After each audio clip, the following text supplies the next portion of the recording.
Hello everyone, welcome back to my another video. तो friends, आज हम संख्याओं के खेल के बारे में जानेंगे। जैसे कि इस सवालों को इस तरह बनाया जाता है कि किसी का योगफल इतना है, पहली संख्या इतने से इतना ज़्यादा है, दो संख्याओं का योग इतना है। ऐसे ही कुछ सवालों को आज हम हल करेंगे। तो उनमें से हमारा आज पहला सवाल है, दो संख्याओं का योगफल 74 है, संख्याओं में से एक दूसरी से 10 अधिक है, संख्या क्या है।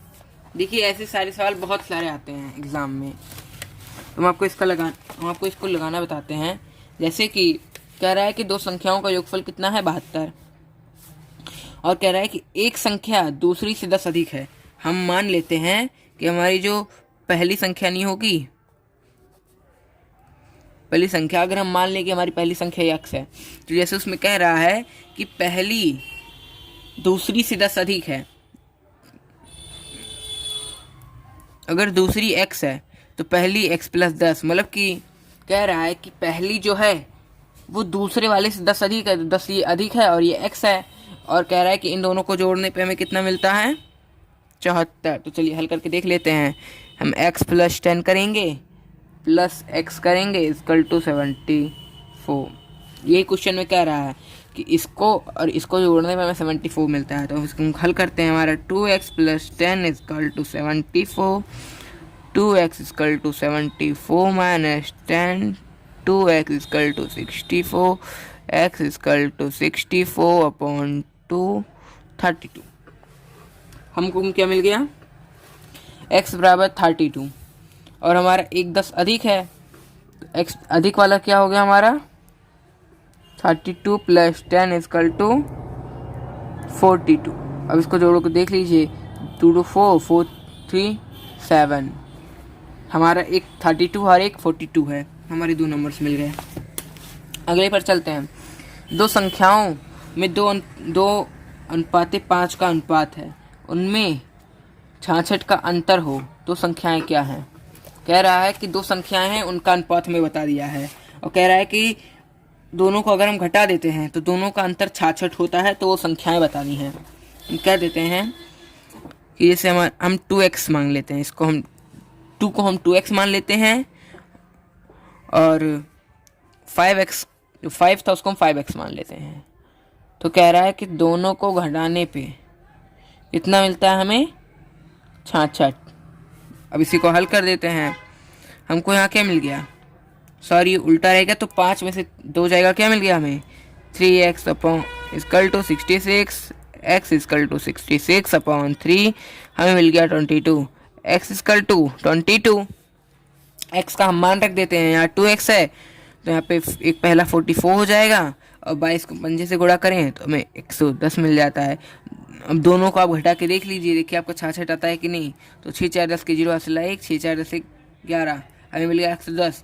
तो हमें दोनों नंबर मिल गए, एक 44 है और एक 110 है, हमारी आंसर होगा। अगले पर चलते हैं। 3 क्रमागत पूर्णांकों का योग 51 है, वे पूर्णांक क्या है।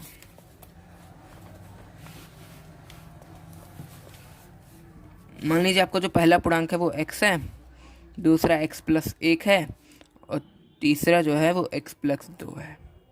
कह रहा है तीनों लाइन बाई लाइन है, तो अगर हमारा ये 5 होगा तो 5 1 6 और ये 5 और 2 7। तो देखिए 5 6 7, मतलब कि हमको ऐसे क्रम से द्वारा बनाना है। तो हम x ब्रैकेट x प्लस 1 और x प्लस 2 कर लेते हैं, equal to 51।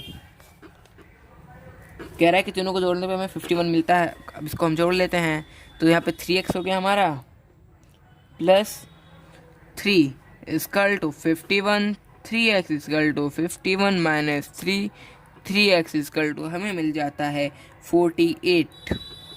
x equal to 48 upon 3, 3 बन जाए 3, यहाँ पे 16, x इक्वल टू 16। हम अब मान रख देते हैं, हमारा ये 16 हो गया, ये 17 हो गया और ये 18 हो गया। बिल्कुल सही सोच रहे हैं आप लोग, 16 17 18। अगले पे चलते हैं।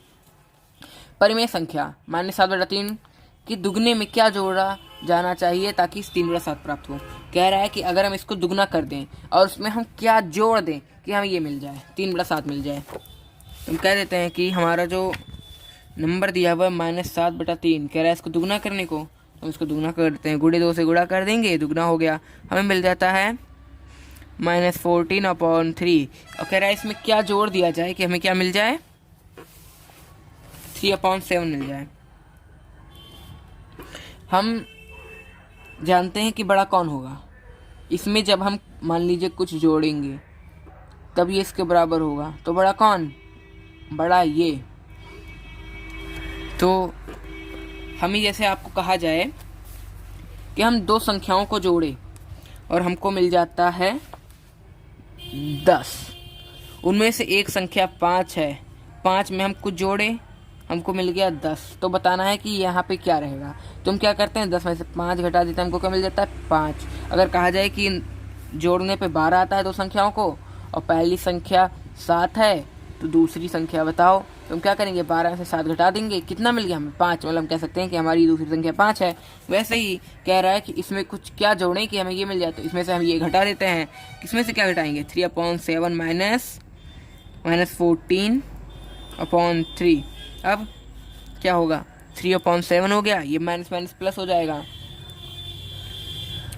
14/3। इसका एलसीएम लेने पे मिल जाता है 21। 7 3 जा 21, 3 3 जा 9 प्लस 3 7 जा 7, 14 7 जा 98। यहाँ पे हम 98 कर देते हैं। इसको जोड़ने पे हमें क्या मिलता है, 98 200 100 और 7 111/21। हमें मिल गया कि इसमें हम ये जोड़ेंगे तो हमें 3/7 मिल जाएगा। हम आगे के सवालों पर चलते हैं। जैसे कि यहाँ पर एक सवाल दिया हुआ है, 11 के 3 क्रमागत गुणजों का योगफल 363 है, इन गुणजों को ज्ञात कीजिए। कह रहा है कि 11 को हम कुछ क्रम संख्याओं से गुणा करते हैं, जैसे 11 को 1 से गुणा किए, फिर 11 को 2 से गुणा किए, 11 को 3 से गुणा किए। जो गुणा करने पे हमें जो मिला उसको अगर हम जोड़ लें तो हमें 363 मिलता है। हमें वो नंबर्स बताने हैं, पर ये निश्चित नहीं है कि वो 1 2 3 है, वो तो हमने आपको समझाने के लिए बताया। तो हम यही करते हैं, हम क्या करते हैं, हम 11 को हम x से गुणा करें, फिर 11 को हम x + 1 से गुणा करें, x + 1 से गुणा करें, और 11 को फिर x + 2 से गुणा करें, तो हमें कितना मिलता है, 363। हम गुणा करके देख लेते हैं, हमारा 11x प्लस, फिर हमें यहाँ पे मिल गया 11x + 11 प्लस 11x + 22 बराबर 363। जोड़ने पे हमें क्या मिलता है, हमें मिल गया 33x बराबर, यहाँ पे भी हमें 33 मिल गया, सॉरी प्लस 33 मिल गया, इक्वल टू 363। 33x को रोक लें तो क्या होगा, 363 माइनस 33 हो गया। इसको हम घटा लेंगे तो यहाँ पे 0, 6 में से 3 गया 3, यहाँ पे 3 मिल गया, इक्वल टू 33। हम इसको काट देते हैं, x को हम रोक लें तो क्या होगा, x को रोकने पे हमारा जो 33 है वो चला जाएगा इसके बटे में, हमें मिल गया 10, x बराबर 10। तो हम पहली संख्या हम कह लेते हैं कि 10 है, तो दूसरी क्या x + 1 है, तो दूसरी हमें 11 मिल गई, तीसरी हमें 12 मिल गई। 10 11 12 को अगर हम 10 11 11 से गुणा करें और उसके योगफल को जोड़ लें तो हमें 363 मिलेगा। चलिए हम इसे चेक करके देख लेते हैं। हमको अगर 11 से इसको गुणा करें तो हमें मिल जाता है 110, धन 11 को इससे गुणा करें हमें मिल जाता है 121, 11 को 12 से गुणा करें तो हमें क्या मिलता है, 11 बार ही हमें 132 शायद। देख लेते हैं इसको हम गुणा करके, हमारा सही है, इसको हम जोड़ लेते हैं। तो 2 1 3 हमारा आ गया, 3 2 5 5 1 6 1 1 2 1 3, हमें क्या मिल गया 363 के, हमारा यहाँ आया था 363, बिल्कुल सही। तो हमारा उत्तर क्या होगा, 10 11 12, एकदम सही करेक्ट आंसर है। अगले पे चलते हैं। साहिल की माताजी की वर्तमान आयु, साहिल की माताजी की वर्तमान आयु, साहिल की वर्तमान आयु से 3 गुनी है। कह रहा है कि साहिल की जो आयु है उसकी माताजी की आयु साहिल की 3 गुनी है। अब उसकी माताजी हैं तो उसकी आयु बड़ी होगी, तो वही कह रहा है कि साहिल की अगर आयु हम मान लें x, साहिल की आयु अगर हमारी x है तो साहिल की माताजी की आयु क्या होगी, 3 गुना है, वो 3x होगा। 3x कौन है, माताजी, मान यहाँ पे मान लीजिए माँ, और ये कौन है हमारा, साहिल। आप लोग समझ रहे हैं कि नहीं, कह रहा है साहिल की माताजी की जो आयु है वह साहिल की 3 गुनी है, मतलब कि साहिल की जितनी आयु होगी उसकी 3 गुनी उसकी माँ की होगी। अगर साहिल का 10 है तो उसकी माँ का 30 होगा, अगर साहिल का 20 है तो उसकी माँ का 60 होगा। ऐसा ही है, हमें पता चल गया कि x है साहिल का और उसकी माँ का 3x है। आगे के क्वेश्चन में दिया हुआ है कि 5 वर्ष बाद उनकी आयु का योग 66 होगा। चलिए, कह रहा है कि अगर दोनों की आयु में अगर हम 5-5 वर्ष जोड़ दें, अगर 5 वर्ष अगर हम आगे चलें तो उनकी आयु को जोड़ने पर हमें 66 मिलता है। तो हम जोड़ लेते हैं, अगर इसकी आयु में 5 जोड़ दें और इनकी आयु में 5 जोड़ लें तो हमारा क्या हो गया, हमको यहाँ पे मिल गया x+5 और यहाँ पे हमें मिल गया 3x+5।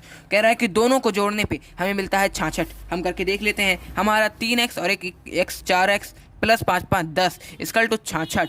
4x को रोक लें, क्या होगा अब आगे, हमारा 66 में से 10 घट जाएगा क्योंकि ये प्लस में है, बराबर के उधर जाएगा तो माइनस में चला जाएगा। इसको घटाने पे हमें मिलता है 56।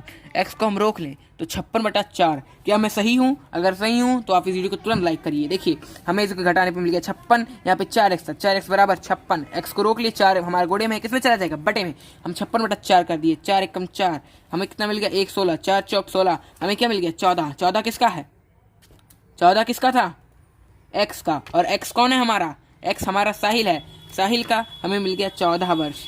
तो उसकी माँ का कितना होगा, 14 14 तिया 42। हमें मिल गया कि साहिल का 14 वर्ष है और उसकी माँ का 42 वर्ष है। अब आप देख लीजिए, हमारे यार सवाल भी सॉल्व हुआ, हमको दोनों की आयु पता चल गई। अब हम अगले सवाल की तरफ बढ़ते हैं। आज चलिए हम लोग ये पूरा 10 तक पूरा खत्म ही करके चला जाएगा। फिर 7वें सवाल में दिया हुआ है 3 लगातार पूर्णांक बढ़ते क्रम में लेकर उन्हें क्रमशः 2, 3 और 4 से गुणा करने पर योगफल 74 प्राप्त होता है। इन संख्याओं को ज्ञात कीजिए। देखिए, ऐसे सवाल बहुत सारे आते हैं एग्जाम में, बच्चे इस सवाल को पढ़ते ही तुरंत कंफ्यूज हो जाते हैं। लेकिन हम आपको कह रहे हैं कि आप कंफ्यूज मत होइए, आप कैलकुलेशन कीजिए। आप डायरेक्ट जानते हैं कि हमें कुछ नहीं दिया है तो हम x मानेंगे, फिर x में हम सारा मान रखते चले जाएंगे। जैसे कह रहा है कि 3 लगातार पूर्णांक बढ़ते क्रम में लेकर, बढ़ते क्रम आप ज्यादा ध्यान मत दीजिए, बढ़ते क्रम कह रहा है, हम जानते हैं कि यहाँ पे 1 है तो 2 3 ऐसे ही बढ़ता जाएगा, हमारा बढ़ते क्रम में होगा। 3 लगातार कह रहा है तो हम पहला x मान लेते हैं, दूसरा क्या होगा x+1 मान लेते हैं और तीसरा क्या होगा हमारा x+2 हो जाएगा। हमें तीनों संख्याएं मालूम होगी, किसमें, क्रमागत में। फिर कह रहा है कि सारे को क्रमशः 2, 3 और 4 से गुणा कराएं। x को हम 2 से गुणा कराएंगे, दूसरे वाले को हम 3 से गुणा कराएंगे और जो बाद में आया है तीसरे वाले को उसको हम 4 से गुणा कराएंगे। आप लोग समझ पा रहे हैं, वो पहली संख्या को 2 से करवाएगा, दूसरी संख्या को 3 से करवाएगा और तीसरी संख्या को 4 से गुणा करवाएगा। बिल्कुल सही चल रहे हैं आप लोग। हम इसे गुणा कर लेते हैं, हमें क्या मिल जाता है यहाँ पे 2x प्लस, इसे गुणा करें हम, देखिए हमारे ये ब्रैकेट में रहेगा तो 3x + 3 प्लस 4x + 8। बिल्कुल मैं सही चल रहा हूँ, सही चल रहा हूँ तो तुरंत आप लाइक सब्सक्राइब कमेंट करिए। इसकल टू कह रहा है कि सबको फिर जोड़ने पे हमें मिलता है 74। हम कर देते हैं बराबर 74। हम आपको फिर से एक बार बता देते हैं कि हमने क्या क्या किया। जैसे कि यहाँ पे कह रहा है कि 3 लगातार पूर्णांक बढ़ते क्रम में लेकर उन्हें क्रमशः 2, 3, 4 से गुणा कराएं। हमें तीन नंबर्स लेने हैं जो लगातार बढ़ते क्रम में हो। हम कह लेते हैं कि पहला हमारा x है, दूसरा हमारा x+1 है, तीसरा हमारा x+2 है। देख लीजिए ये लोग बढ़ते क्रम में है, यहाँ पे फिर इसमें एक जुड़ गया, फिर इसमें एक जुड़ गया, ये बराबर बढ़ते क्रम में चल रहे हैं। फिर कह रहा है कि पहले वाले को हम 2 से गुणा करा दें, यहाँ जो है इसको हम 3 से गुणा करा दें और यहाँ जो आएगा उसको हम 4 से गुणा कर दें। हमने गुणा करा दिया, x वाले को हमने 2 से गुणा करा दिया, x+1 को हमने 3 से गुणा कर दिया और x+2 को हमने 4 से गुणा करा दिया। हमको मिल गया ये। कह रहा है कि इसको जोड़ने पे हमें 74 प्राप्त होता है। हमारा ये एक समीकरण बन गया। अब हम इसी को हल करते हुए चलते हैं। यहाँ पे 2x, यहाँ पे 3x, यहाँ पे 4x, 4 3 7 7 2 9x, हमारा 9x आ गया प्लस यहाँ पे 3, यहाँ पे 8 8 3 11 इक्वल टू 74। 9x को रोक लें, क्या होगा यहाँ पे हमारा ये 74 उतरा ही है, हमारे +11 है। ये जो हम बराबर के उधर लेके जाएंगे उसको पक्षांतर करेंगे तो ये माइनस में चला जाएगा, तो हम -11 हो जाएगा। 9x बराबर 4 में से 1 गए, 3 7 में से 1 गए, हमें कितना मिलता है 6। x बराबर 63/9, 9 7 63, x बराबर 7 मिल गया। x का मान हमें 7 मिल गया। हमें अब निकालनी है बाकी संख्या, तो एक 7 होगी, एक 8 होगी, एक 9 होगी। क्या मैं सही हूँ? दूसरी हमने x+1 करनी है, तीसरी हमने x+2 करनी है, हमने कर दिया। अब अगर हमें इसे उत्तर की जांच करनी है तो हम क्या करेंगे, हम इसे गुणा करा देंगे, हम इसे 2 से गुणा करा देंगे, इसे 3 से गुणा करा देंगे, तो 4 से गुणा करा देंगे, 7 दूनी 14 मिल गया, 8 त्रिक 24 मिल गया, 9 चौक 36 मिल गया। तीनों को हम जोड़ लें, हमें क्या मिलता है, 6 4 10 10 4 14, 14 के 4 हासिल 1 और 3 2 5 5 1 6 1 7, क्या हमें 74 मिला। और हमें यहाँ पे क्वेश्चन में बताया था 74। क्या हमारा आंसर सही है? बिल्कुल सही है, क्योंकि हमने इसे हल कर दिया। अगर आप लोग नहीं समझ पाए तो फिर से आप वीडियो को शुरू करिए और फिर से आप इसे देखिए। मैं पक्का ही दावे के साथ कह सकता हूँ कि आपको ये सवाल जरूर समझ में आएगा। सिर्फ आपको कैलकुलेशन करनी है, आप सवाल देख के डरिए मत। जैसे कि यहाँ पे कह रहा है 15 वर्ष बाद डेविड की आयु उसकी वर्तमान आयु से 4 गुनी हो जाएगी। डेविड की वर्तमान आयु क्या है 15 वर्ष बाद? अगर डेविड की अभी आयु x है, x + 15, आप समझ पा रहे हैं? 15 वर्ष बाद अगर उसकी आयु अभी x है, 15 वर्ष बाद x + 15, जो उसकी आयु होगी वो इसकी 4 गुनी हो जाएगी। तो कह रहा है, अब लोग समझिए, हमारा ये भी वर्तमान आयु है, इसमें जब हम 15 वर्ष जोड़ दिए तो हमें ये आयु मिल गई। कह रहा है इस आयु में अगर हम 4 से गुणा करा दें तो ये इसके बराबर हो जाएगा। तो क्या हम करा नहीं सकते? हमने करा दिया, हमें मिल गया 4x = x + 15। हम x वाले को इधर ले आते हैं, 4x - x = 15, 3x = 15, x = 15/3, 5 जा 15, x = 5। x हमें 5 मिल गया, 3 गुनी करनी है, सॉरी 15 वर्ष आगे चलना है तो 15 में 5 जोड़ देते हैं, 20 मिल गया। और अभी का उसका 5 है। क्या इसको हम 4 से गुणा कराते हैं तो हमें 20 मिलता है? 5 चौक 20, 20 आया सेम कि नहीं? हमारा उत्तर बिल्कुल सही है। अब हम अगले सवाल पर चलते हैं। रानी के पिताजी रानी के दादाजी से 26 वर्ष छोटे हैं। रानी के जो पिताजी हैं उसके दादाजी से 26 वर्ष छोटे हैं, फिर और रानी से 29 वर्ष बड़े हैं। क्या आप रिलेशन तो जानते ही होंगे? बताइए, बाप बड़ा होता है, दादा बड़ा होता है या लड़का बड़ा होता है? कौन बड़ा होता है? दादा बड़ा होता है। फिर उसके बाद में कौन बड़ा होता है? बाप बड़ा होता है। फिर उसके बाद में कौन बड़ा होता है? लड़का बड़ा होता है। तो इन सब में सबसे बड़ा कौन होगा? एक्स होगा। और एक्स कौन है? दादाजी। दादाजी सबसे बड़े हैं, मेरे दादाजी सबसे बड़े। तो एक्स हम किसको मानेंगे? दादाजी, क्योंकि ये जो ये बाप आए हैं, जो लड़के आए हैं, ये सब उन्हीं के अंश हैं, उन्हीं से कम ज्यादा सबका हुआ है। तो हम कह देते हैं कि हमारे दादाजी एक्स हैं। रानी के पिताजी रानी के दादाजी से 26 वर्ष छोटे हैं। हमारे एक्स कौन है? दादाजी। और उनके जो पिताजी हैं, पिताजी। देखिए, आप लोग स्पेलिंग मिस्टेक में मत जाइएगा, हम आपको सिर्फ सरल तरीके से समझाने का प्रयास कर रहे हैं। हमारे दादाजी x वर्ष के हैं और जो उनके पिताजी हैं रानी के, वो दादाजी से 26 वर्ष छोटे हैं, मतलब ये x - 26 है। इतना क्लियर हो गया? फिर और रानी से 29 वर्ष बड़े हैं। इससे क्या साबित होता है?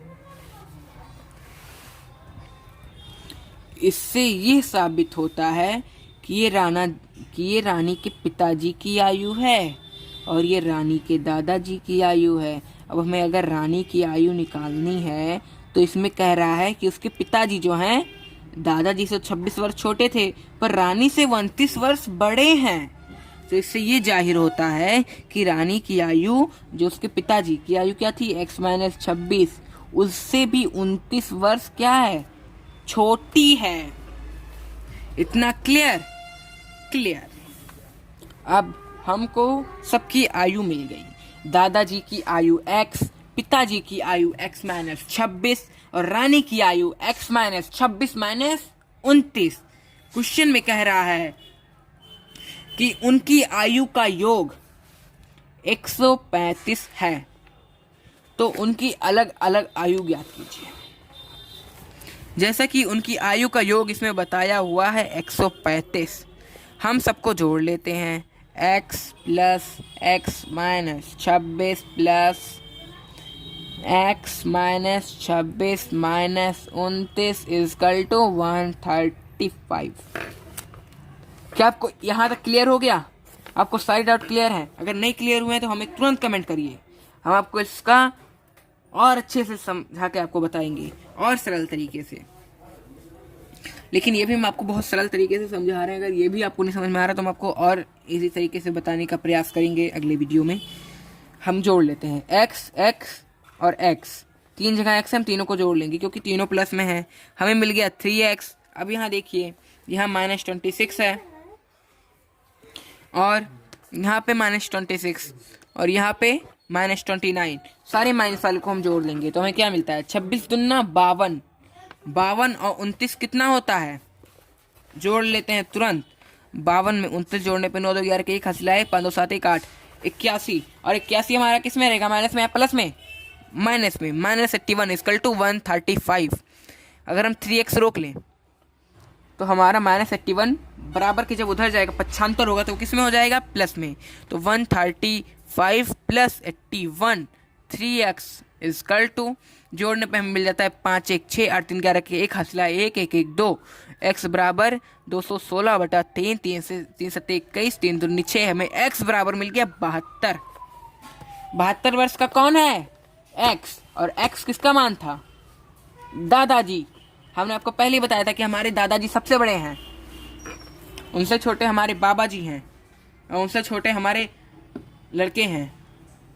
सॉरी, उनके लड़के हैं, मेरे कहाँ लड़के हैं अभी। x बराबर 72।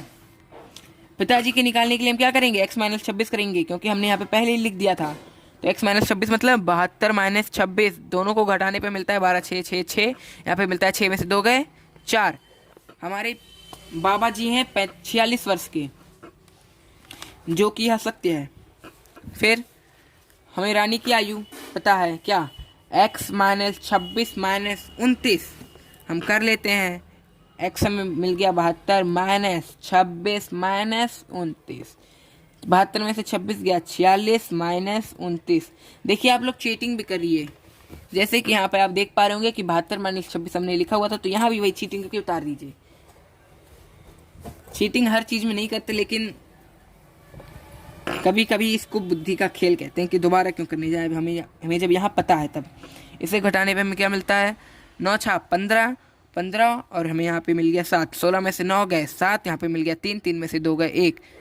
हमारी रानी है 17 साल की, उसके पिताजी हैं 46 साल के, उसके दादाजी हैं 72 साल के। कह रहा है कि तीनों को जोड़ने पे 135 मिलता है।